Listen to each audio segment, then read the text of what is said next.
আমরা হাঁটা শিখতে লেগেছে প্রায় 1.5 থেকে 2 বছর, অথচ একটা গরুর বাচ্চা জন্মের পরে হাঁটা শিখতে লেগেছে মাত্র 25 মিনিট। আর গরুর বাচ্চা জন্মের 25 মিনিট পর দৌড় মেরেছে, মহিষের বাচ্চা 30 মিনিট। এরকম মুরগির বাচ্চা, হাঁসের বাচ্চা ডিম থেকে ঠোঁট দিয়ে ডিমটা ছিদ্র করে সরাসরি চলে যায় নর্দমায়। কে ওরে বললো তোর খাবার ওখানে আছে? আর আমি এত অসহায়, এত দুর্বল, এত গরিব, এত অসহায় ছিলাম। এই শরীরে একটা কুকুর যদি আমাদের ছোট বাচ্চাকে নিয়ে চলে যায়, আপনি কিছু করতে পারবেন না, কোনো ক্ষমতা ছিল না। একটা মাছি বললে মাছি তাড়ানোর কোনো ক্ষমতা ছিল না, এত অসহায় দুর্বল। এই অসহায় থেকে আমাদের আজকে শক্তিশালী কে বানালো? আল্লাহ এটা নবীকে স্মরণ করেছে, নবীজি আপনি তো একসময় কিছুই ছিল না। আলাম ইয়াজিদকা ইয়াতীমান ফাআওয়া। আল্লাহু আকবার। আল্লাহ বলেন নবী আপনি একসময় কিছুই ছিল না, এতিম ছিলেন, অসহায় ছিলেন। আমি আল্লাহ এতিম থেকে ধনী বানালাম, এতিম থেকে আপনাকে মদিনার রাজত্ব দান করলাম। আপনার ধনী পেলাম, টাকাও ছিল না, কিছুই ছিল না। আর এমন একটা ধনী ফ্যামিলিতে আপনার বিয়ের ব্যবস্থা করে দিলাম। মক্কার শ্রেষ্ঠ ধনী হযরত খাদিজার সাথে বিয়ে হয়ে গেল। রাসূলুল্লাহ সম্পদের মালিকও তিনি ধনী হয়ে গেল। সুবহানাল্লাহ বলেন। অতএব আমার প্রিয় ভাইরা, আমরাও জন্মের সময় গরিব ছিলাম, অসহায় ছিলাম। এরপর মা বাবার মাধ্যমে আপনি এখন সম্পদের মালিক হয়ে গেছেন। কথা বলেন ঠিক কিনা? এই জন্য আল্লাহ কোরআনে একটা আয়াতে বলেন, ওয়া খুলিকাল ইনসানু দাঈফা। মানুষ তোমাদেরকে আমি দুর্বল করে আমি সৃষ্টি করে, শুধু দুর্বল নয়, দুর্বলের চাইতে দুর্বল, এবং প্রাণীদের চাইতে আমরা দুর্বল ছিলাম। এত দুর্বল, একটা গরুর বাচ্চা এত দুর্বল ছিল না। এখান থেকে বড় করেছে কে? আল্লাহ আমাদের বড় করেছে। কিন্তু এই বড় হওয়ার পিছনে সবচেয়ে অবদান ছিল আপনার মা বাবার। কার ছিল? মা বাবার। আপনি যখন 6 মাস, 7 মাস, 8 মাস আপনি কথা বলতে পারেন না, তখন আপনার এই খাবার ব্যবস্থা করছে কে? আল্লাহ। আপনার মায়ের, আপনার জন্মের আগে থেকে মায়ের স্তন নামক হোটেলের ভিতরে খাবার রিজার্ভ করে রেখে দিয়েছে কে? সুবহানাল্লাহ। দেখেন, যেদিন আমার জন্ম হলো আমাদের নাভিটা কেটে দেয় ধাত্রী মায়েরা, ক্লিনিকে বা ঘরে যখন কেটে দেয় তখন বাচ্চা কান্না করে, টোয়া টোয়া টোয়া টোয়া করে, না? বাচ্চা যদি কান্না করে এটা ভালো লক্ষণ, এটা চিকিৎসা বিজ্ঞানী বলে ভালো। কিন্তু আর একটা ব্যাখ্যা আছে এটা, বাচ্চারা কান্না জড়িত কণ্ঠে আল্লাহকে বলায়, আল্লাহ মায়ের পেটের ভিতরে তুমি খাবার দিয়েছো 10 মাস 10 দিন। দেখবেন একটা মেয়ে যখন গর্ভবতী হয় কনসেপ্ট করে ফেলে, পেটে যখন সন্তান এসে যায় স্তনটা আস্তে আস্তে বড় হয়, সন্তান বড় হয়, স্তন বড় হয়। সন্তানের বয়স 3 মাস, ওই মায়ের স্তনটা একটু বড় হয়। সন্তানের বয়স 4 মাস, আর একটু বড় হয়। সন্তানের বয়স 5 মাস, মায়ের স্তনটা আর একটু বড় হয়। সন্তানের বয়স 6 মাস, মায়ের স্তনটা আর একটু বড় হয়। সন্তানের বয়স 6 মাস, মায়ের স্তন আর একটু বড় হয়। যখন 10 মাস হয়ে যায়, স্তন বড় হয়ে যায়, তার মানে পৃথিবীতে আপনি আসবেন, আপনার আসার আগেই আপনার আল্লাহ ওই মায়ের স্তনের ভিতরে আল্লাহ খাবার রেখে দিয়েছে। সুবহানাল্লাহ। ওরা বান্না ওই বাচ্চা কান্না ধরিতে কণ্ঠে বলল, আয় আল্লাহ মায়ের পেটের ভিতরে তুমি খাবার দিলে, কিন্তু দুনিয়ার মানুষ ওই রাস্তাটা কেটে দিয়েছে, আমরা কি খাবো? ওরা তো কেটে দিয়েছে নাভিটা, আমরা এখন কি খাবো? আল্লাহ বলে, দুনিয়ার মানুষের শোনো, চিন্তা করার দরকার নাই, তুমি তোমার কান্না থামাও। তোমার জন্মের আগে আমি আল্লাহ খাবার রেখেছিলাম 2টা স্তনে। এবার আমি আল্লাহ তাআলা তোর মায়ের স্তনে ওই ছিদ্রের মধ্যে 1টা নয় 2টা নয় 32টা ছিদ্র দিয়ে আমি আল্লাহ দুধ সাপ্লাই করে আমি আল্লাহ তোরে তিল তিল করে বড় করে দিব। সুবহানাল্লাহ। প্রতিদিন একটা মানুষের বাচ্চা মায়ের স্তনে 250 থেকে 300 গ্রাম দুধ পান করে। কত গ্রাম? 300 গ্রাম, সর্বনিম্ন 250। উপরে কোনো কোনো বেবি বাচ্চা এমনও আছে 400 গ্রাম পান করে ফেলে। কিছু বাচ্চা খুব দুধ খায়, সারাদিন খেলে দুধ খায়, এরপর 400 থেকে 500 গ্রাম। আচ্ছা হিসাব করুন তো, প্রতিদিন 300 গ্রাম যদি হয়, 2 দিনে 600 গ্রাম, 3 দিনে 1200 গ্রাম, 6 মাসে, 1 বছরে, 2 বছরে, 2.5 বছরে কয়েক মণ দুধ আমি পান করছি। সুবহানাল্লাহ। তাহলে আমাদের জীবনে প্রথম হোটেল কোনটা? মায়ের স্তন নামক এই হোটেল। যেই মায়ের দুধ খেয়েছি আমরা, সেই মায়ের সাথে বেদবি করা যাবে? এই এলাকায় তো এরকম করে না বলে কেউ। যুবক খবরদার, মা বাবাকে কখনো ধমক দিয়ে কথা বলা যাবে না। অনেক সময় বলে, মা স্কুলের সময় হয়ে গেছে, তুমি এখনো কাপড় পরিষ্কার করো নাই, আমি স্কুলে যাবো না, বলে এরকম। মা বাবাকে বুড়া, এই বুড়ার বাচ্চা বুড়া, মাকে বুড়ি বলে, বুড়ি বলে না এরকম, মাকে বুড়ি বলে, গালি দেয়, অনেকে অশ্লীল ভাষা গালি দেয়। আমি বলি, যুবক তোমার মা তো তোমার জন্য বুড়ি হয়ে গেছে, তোমার মায়ের চেহারা তো অনেক সুন্দর ছিল এক সময়। এই বাচ্চাকে জন্ম দিতে গিয়ে 1 সাগর রক্তের বিনিময়ে এই মা তোমাকে জন্ম দিয়েছে পৃথিবীতে। কথা বলো ঠিক কিনা?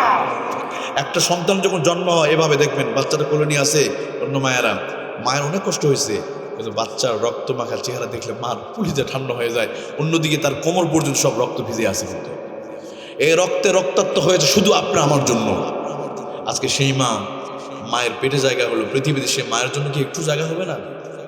জীবন চলে যাবে, মা যদি কিছু বলে রক্ত বিক্রি করে মায়ের সেই আশা পূরণ করবেন, কিন্তু মায়ের সাথে বেদবি করে যাবে। মা যদি বিধর্মীয় হয়, এরপর মাকে ধমক দিয়ে কথা বলা যায়, যে বলবে আল্লাহ দুনিয়াতে ইনস্ট্যান্ট পৃথিবীতে শাস্তি দিবে। হয়তো কয়েকদিন দেখবেন কিছু মানুষ আছে নিজে দামি দামি খায়, দামি টাইলস লেগেছে ঘরের ভিতরে, মাকে রাখছে টিনের ঘরে, কারণ মা ওই প্রস্রাব পায়খানা করে এই জন্য। কারণ বউ দেখতে পারে না, বলে কন্ডিশন দেয়, হয় তোমার মা থাকবে না আমি থাকবো। এরকম কিছু ভালো স্ত্রী আছে না? আচ্ছা, আমরা ছোটবেলা বলুন তো আমাদের প্রস্রাব পায়খানা কোথায় ছিল? আমাদের জীবনের প্রথম টয়লেট মায়ের পেট। আমাদের জীবনে প্রথম টয়লেট মায়ের আঁচল, মায়ের পেট। এই মায়ের পেটে কত প্রকার পায়খানা করেছি আমরা, মায়ের আঁচলে প্রস্রাব পায়খানা করেছি। আর আজকে ওই মা পায়খানা করে বলে অনেকে ঘরের ভিতরে জায়গা দেয় না।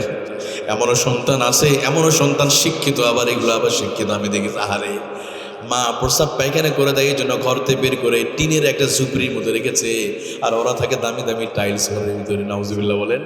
আরে বেকুব, তুমি তোমার মায়ের এই কোলে 2.5 বছর পায়খানা করেছো, মায়ের পেটের ভিতরে তুমি পায়খানা করেছো, তুমি তো তোমার মায়ের পায়খানার ঋণ তুমি পরিশোধ করতে পারো নাই। প্রত্যেকটা সন্তান এখন অনেকে কমোডে পায়খানার, কমোড, হাই কমোড ব্যবহার করে। জীবনের প্রথম কমোড কোথায় ছিল? এখন তো কমোডে বসতে পারে না, একটা সময় কমোডে বসার শক্তিও ছিল না। হাঁসের বাচ্চার মতো প্রস্রাব পায়খানা করে দিতাম, মায়ের বুকটা আমরা ঝাঁঝরা করে দিতাম, মায়ের কোলে প্রস্রাব পায়খানা করে দিতাম। অথচ সেই মা, বাবা যদি লুঙ্গিতে প্রস্রাব করে দেয় বা পায়খানা করে দেয়, বাবারে ধমক দেয়। কারণ একটা মানুষ যখন বয়স হয়ে যাবে, আবার তার ব্রেক ফেল হয়ে যাবে, কারণ আবার বাচ্চার মতো হয়, যেখানে সে প্রস্রাব পায়খানা করবে। তবে আমি বলি, যেই যুবক এখানে আছে, মা বাবার প্রস্রাব পায়খানা যে পরিষ্কার করবে, আল্লাহ তাআলা দুনিয়াতে তারা কোনো দিন আল্লাহ বিপদে ফেলে দিবে না, অবশ্যই সে সফল হবে। সুবহানাল্লাহ বলে। আপনার মা প্রস্রাব পায়খানা যদি করে, আপনার বিবি পরিষ্কার করবেন, আপনি নিজে করবেন। আপনার বউয়ের দায়িত্ব নয় শ্বশুরের খেদমত করা, স্বামী করবে, স্বামী। তার মানে ছেলেটা করবে, ছেলের দায়িত্ব, কারণ সে তো বড় করছে, বাবার কোলে তো সেই বড় হয়েছে, মায়ের পেটে তো সন্তানটা ছিল। আপনি নিজে শোধ করেন। আপনি আপনার মা, কয়জন ছেলে এখানে আছে মায়ের শাড়িটা সার্ফ এক্সেল দিয়ে পরিষ্কার করে দিয়েছে?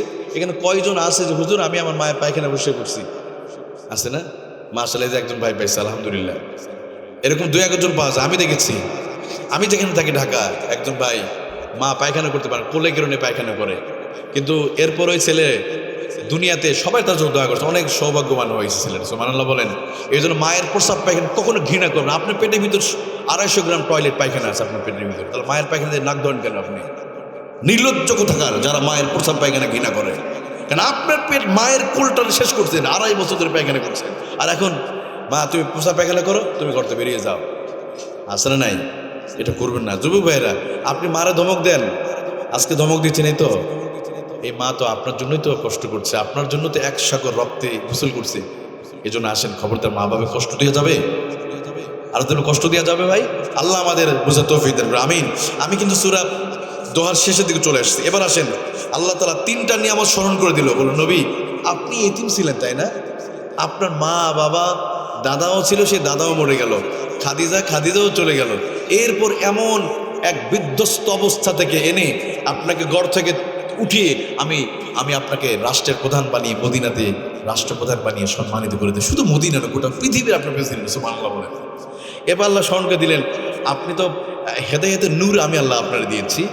অজাদাকা আইলান ফাআগনা, আপনার কিছুই ছিল না, আমি আজকে সম্পদশালী করে দিয়েছি। এই জন্য প্রিয় ভাইয়েরা, এখন যদি সম্পদ নাও থাকে, আপনি যদি ধৈর্য ধারণ করেন, আল্লাহ একদিন আপনার ধনী বানাবে। আমিন বলেন না? আচ্ছা, অনেক ধনী ছিল ফ্যামিলি, এখন গরিব হয়ে গেছে। সিরাজউদ্দৌলার ফ্যামিলি হাজার হাজার বিঘা জমির মালিক, কত হাজার বিঘার জমি তারা নিজেও বলতে পারতো না। এখন তাদের ফ্যামিলি মানুষ রিক্সা চালায়। কলকাতায় তাদের পরিবারের লোক আছে, ঢাকা, পুরান ঢাকাতে আছে এখনো। সিরাজউদ্দৌলার বংশের অনেক সন্তান এখন আছে। এই বাংলাদেশে এক সময়ের এমপি ছিল, ঢাকা শহরে আছে, আমি জানি কয়েকজনের নাম আমি বলতে পারবো। এখন পাঠাও চালায়, পাঠাও মোটরসাইকেল চালায়, মোটরসাইকেল চালার টাকা ইনকাম করে। একসময় গার্মেন্টসের মালিক ছিল। আমি নিজেই, আমি যেই মোটর জমা পরে ওই মোটর তার জন্য কালেকশন করে টাকা দিয়েছি। এই জন্য পরিবার সম্পদ আছে, কখনো বড়াই করা যাবে। সম্পদ আল্লাহ আপনার দিচ্ছে, আপনি শুকরিয়া আদায় করেন। কিন্তু কখনো অহংকার করা যাবে, অহংকার করলে কেড়ে নিবে কি?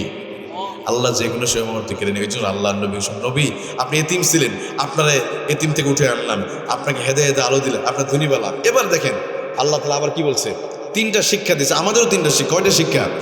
এবার আলোচনা শেষের দিকে চলে আসবো। এবার আল্লাহ রাব্বুল আলামিন তিনটা শিক্ষা দিচ্ছেন। ফাআম্মাল ইয়াতীমা ফালা তাকহার আম্মাস সাইলা ফালা তানহার। আল্লাহু আকবার। আল্লাহ রাব্বুল আলামিন এরপর বলছেন ফাআম্মাল ইয়াতীমা ফালা তাকহার, অতএব নবী আপনি এতিমদেরকে গার ধাক্কা দিয়েন না, এতিমদের হক নষ্ট করবেন না।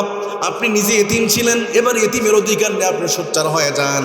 ফাআম্মাল ইয়াতীমা ফালা তাকহার, আপনি কখনো এতিমদের সাথে আপনি খারাপ ব্যবহার করেন না।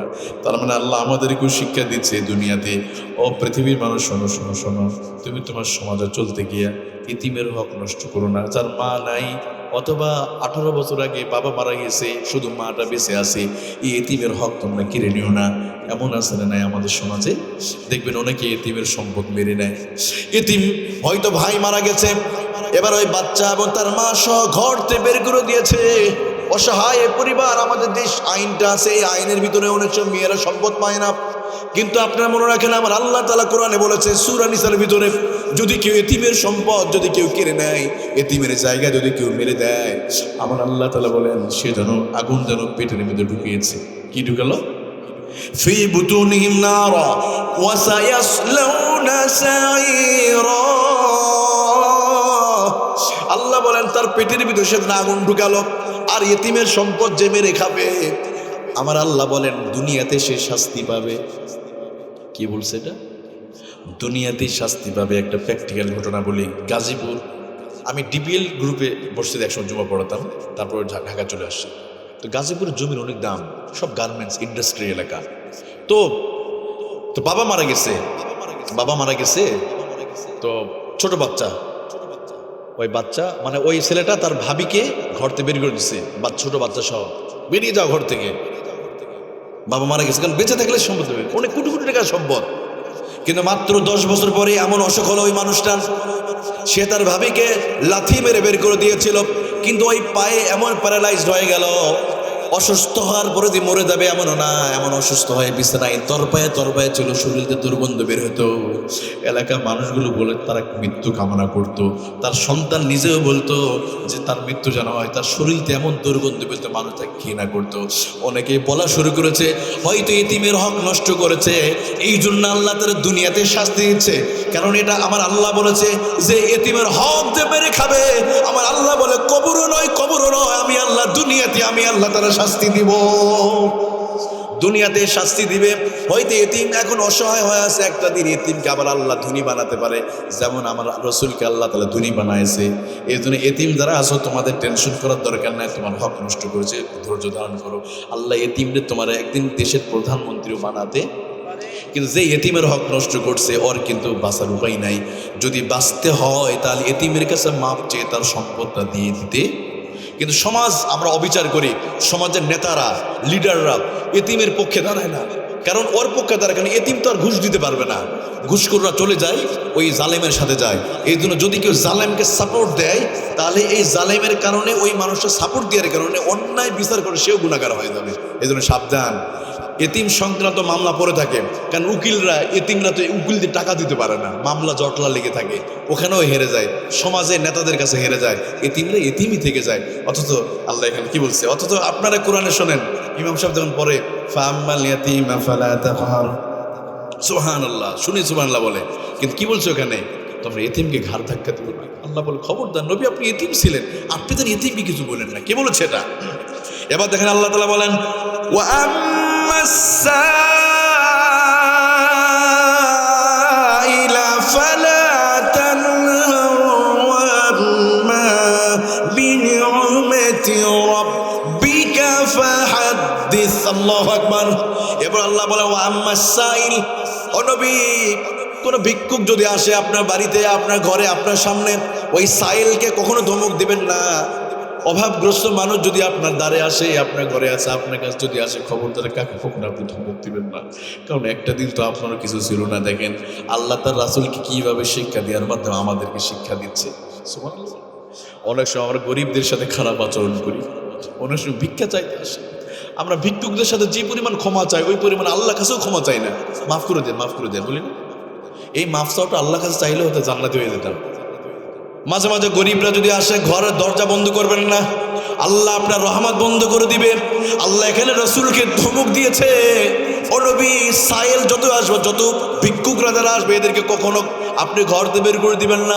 গ্রামের ভিতরে এমন কিছু মহিলা থাকে, এমন কিছু পুরুষ থাকে, দেখবেন ওই ভিক্ষুকদের আসলে তাদেরকে কি করে খাবার দেয়, আবার তাদেরকে চাউল দেয়।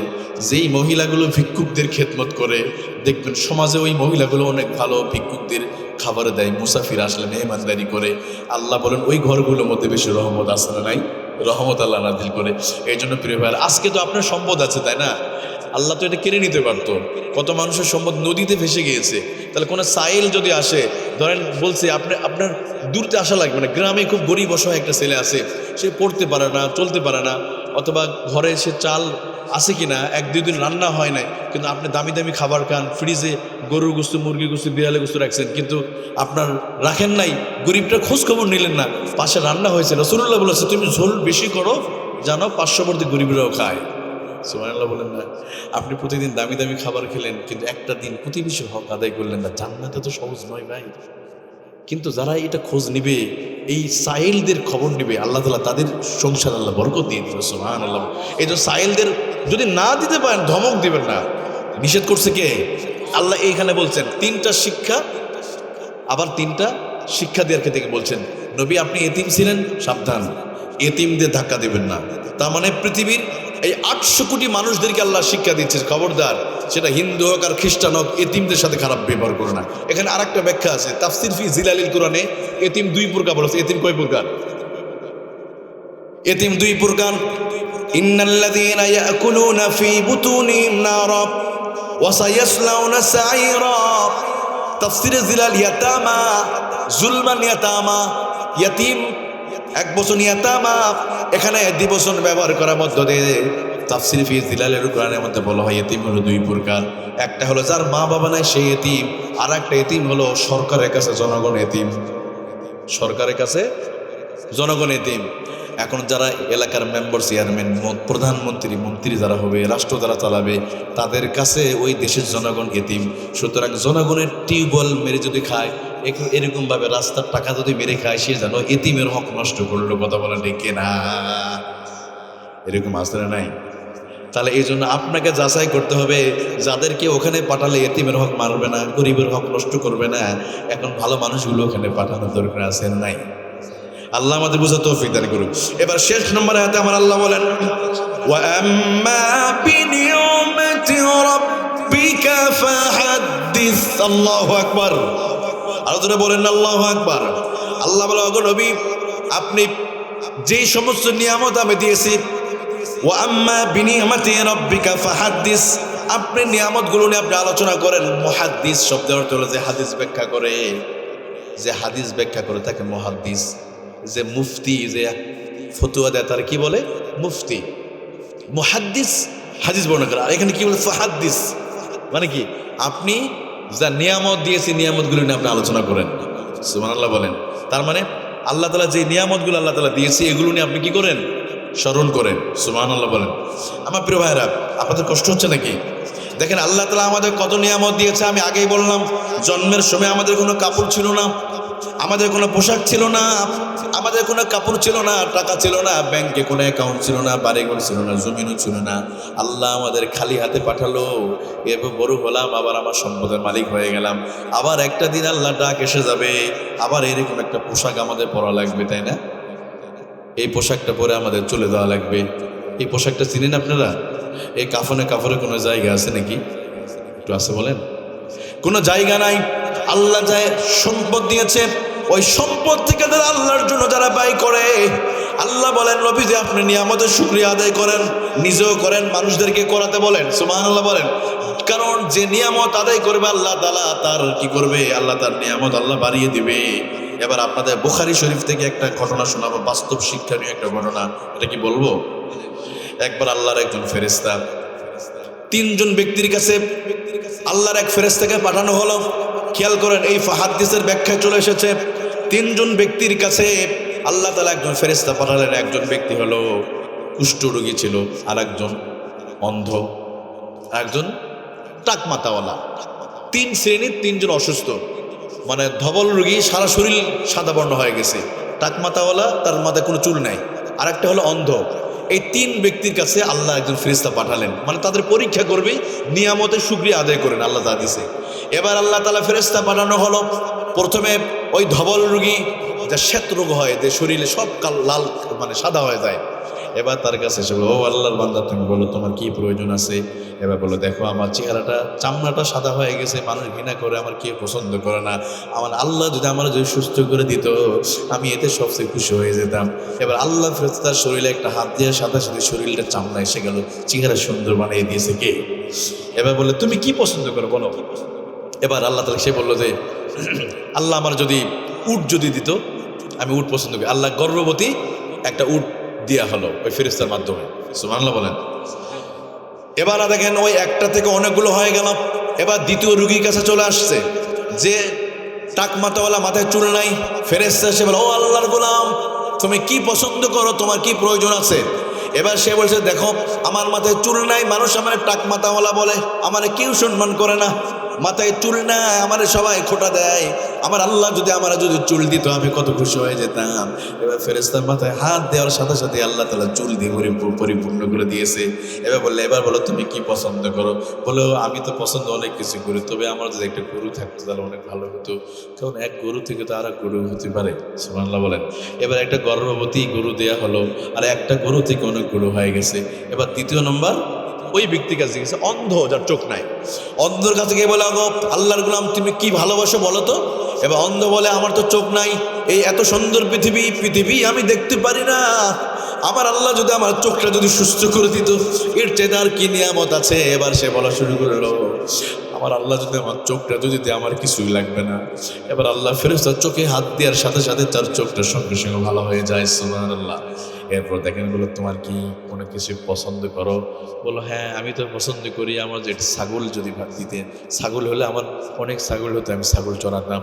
এবার আল্লাহর ফেরেশতা একটা গর্ভবতী ছাগল, দেখেন এটা বানাও কাহিনী নয়, সহিহ ইবনে হিব্বানে এসেছে, বুখারী হাদিস। এবার ওই অন্ধকে একটা ছাগল দেওয়া হলো। এবার দীর্ঘদিন, অনেক দিন হয়ে গেছে, ফেরেশতা তাদের সাথে দেখে নাই।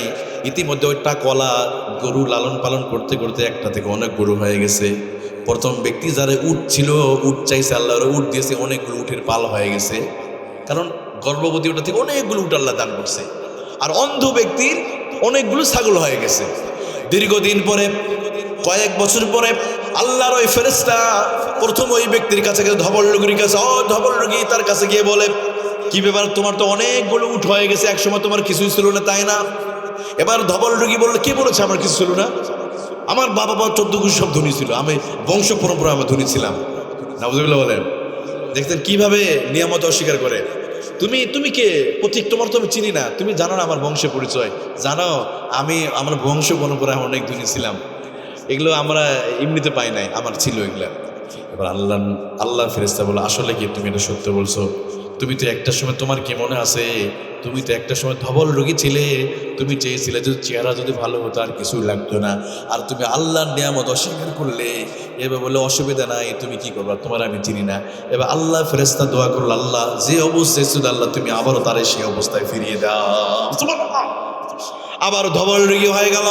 এবার টাকমাতাওয়ালার কাছে গিয়ে বলো, আল্লাহর বান্দা, তোমার কি মনে আছে সেই সময়ের কথা, তোমার তো অনেকগুলো গরু দেখতে পাচ্ছি, আমি এতগুলো গরু ছিল না একটা সময়, তোমার তো এত গরু ছিল না, তুমি কিভাবে এত সম্পদের মালিক হয়েছে? সে বলছে, আমি পরিশ্রম করে মেধা খাটিয়ে আমি আজকে এতগুলো গরু আমার হয়েছে, অনেক মেহনত করছি, কারণ একটা বাচ্চার ভিতরে কত কষ্ট করতে, এমনিতে আমার বংশ পরম্পরা আমি ধনী হয়ে গেছি।